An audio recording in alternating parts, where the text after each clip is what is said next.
Before I start, I just want to say my heart is with you in your sadness about the tragic fire in Hong Kong this week. I also want to thank several people, including the Yidan Foundation's founder, as well as the many staff who were so kind and helped us get ready for this trip and my wife's accident, and so many people came out of the woodwork and really showed caring.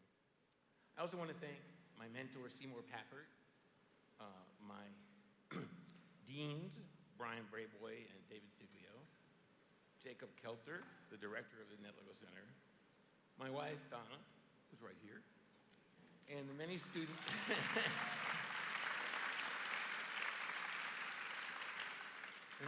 and colleagues from whom I've learned so much.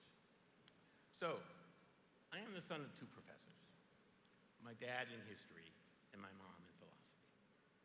As you can imagine, there were fascinating discussions at the dinner table. My parents assumed I would end up as a professor, saying, "You were born to be one." So I, of course, rebelled. And went into the computer industry for many years. But in the end, I ended up in the family business of professorship.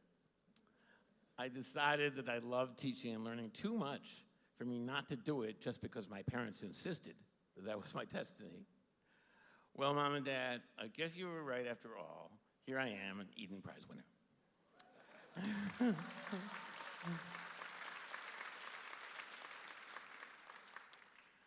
I want to talk with you for a few minutes about the increasing complexity in our lives.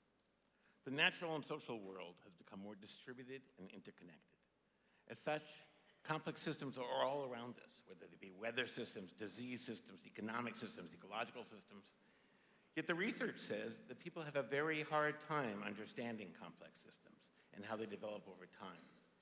Their nonlinearity, their containing loops of many different kinds, make it very hard to sort out the causation.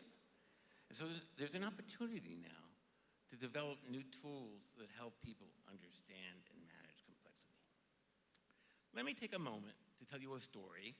Andrea's told half of it, about how civilization over history invented tools for people to understand hard things. In the 11th century in Europe, almost no one could multiply and divide numbers. They used Roman numerals for their arithmetic, and Roman numerals are pretty hard to multiply and divide. I can attest to that personally, as part of my research, I tried to teach myself how to do Roman arithmetic. And I assure you, it was really quite hard to learn. When people needed to do multiplication or division at that time, they went to special people called calculatores.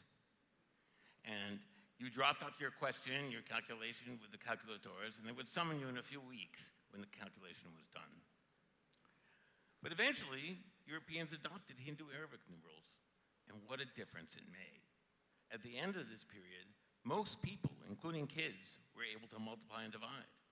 This was a huge result in education. Yet it was brought about not by using better pedagogies to teach the same knowledge, but by invention and adoption of new technologies. And by technologies here, I don't mean new machines, but more like languages, which are inventions of what I call representational technologies. And this change in European arithmetic wasn't just about making it easier to do arithmetic. It opened fundamental transformation across society. It guided them to understand numbers in a completely new way with place value, leading to the creation of algebra and calculus, which in turn led to the scientific revolution, which included development of engineering, physics, and computer science. So today's problems are complex and difficult for us to conceptualize, such as climate change, global conflict, global markets. But we can't just sit tight and hope for the best. We can't look the other way. We must empower ourselves to face and even embrace the complexity of these times. This is at the core of my work.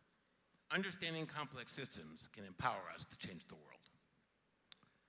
I was joined in this work with my colleague and close friend, Seymour Papert.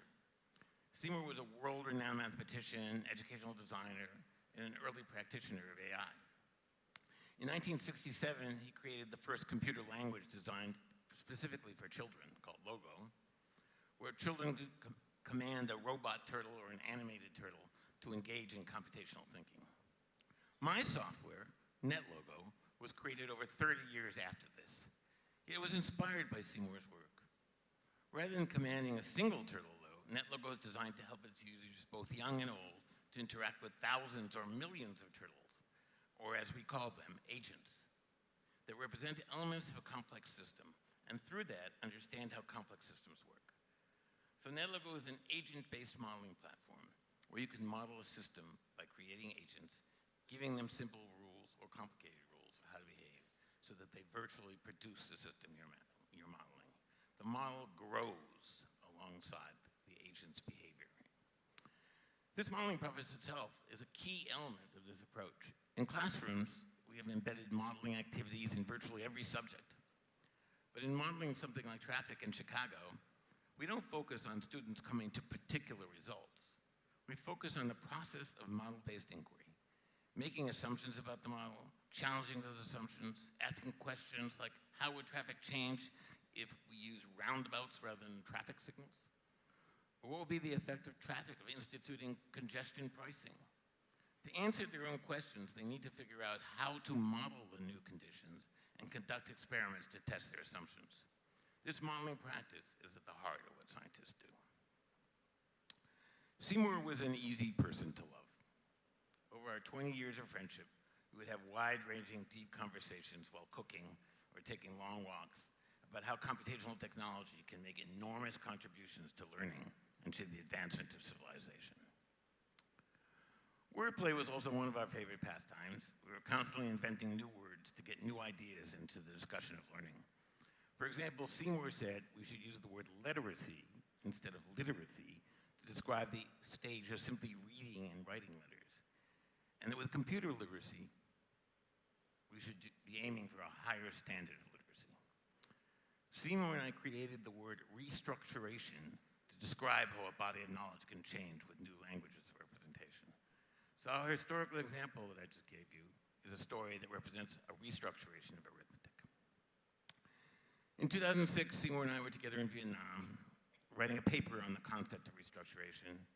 Hanoi traffic was terrible, motorbikes speeding up on a fast road. Seymour was hit by a motorcycle when we were crossing the street. He was never the same person after that. Those days in Hanoi were incredibly difficult for me, but it was also a powerful motivator for me to recommit myself to this restructuration work. And I believe now more than ever that we must equip the next generation of learners with new tools to make sense of the complex systems problems we're facing. I imagine many of you in this room are feeling the overwhelm of the changes that technology have brought into your lives and into the world. But we must confront these changes and the complex problems that come with it. We can't close our eyes when we walk across the high-speed roadway.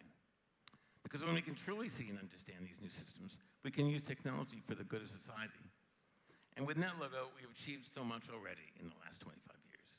We've had over 4 million downloads. Our tools and models have been used by hundreds of thousands of students, and our simulations have been used by scientists and policymakers and research makers across the world, across subjects.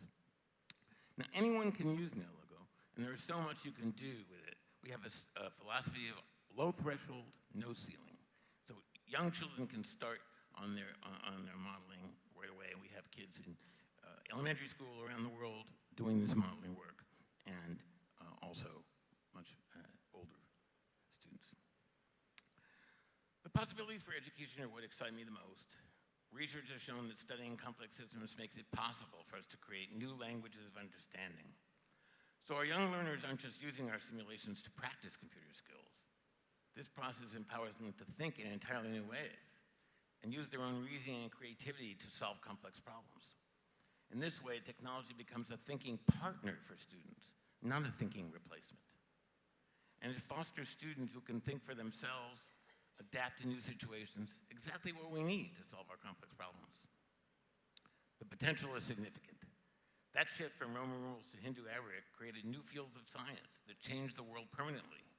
And now we have the power to create a new systems-based literacy and integrate it into every part of society. And for educational researchers like me, there are new challenges. How do we make new restructurations? Are there principles of design of restructuration? How do we know when knowledge domains are right for restructuration?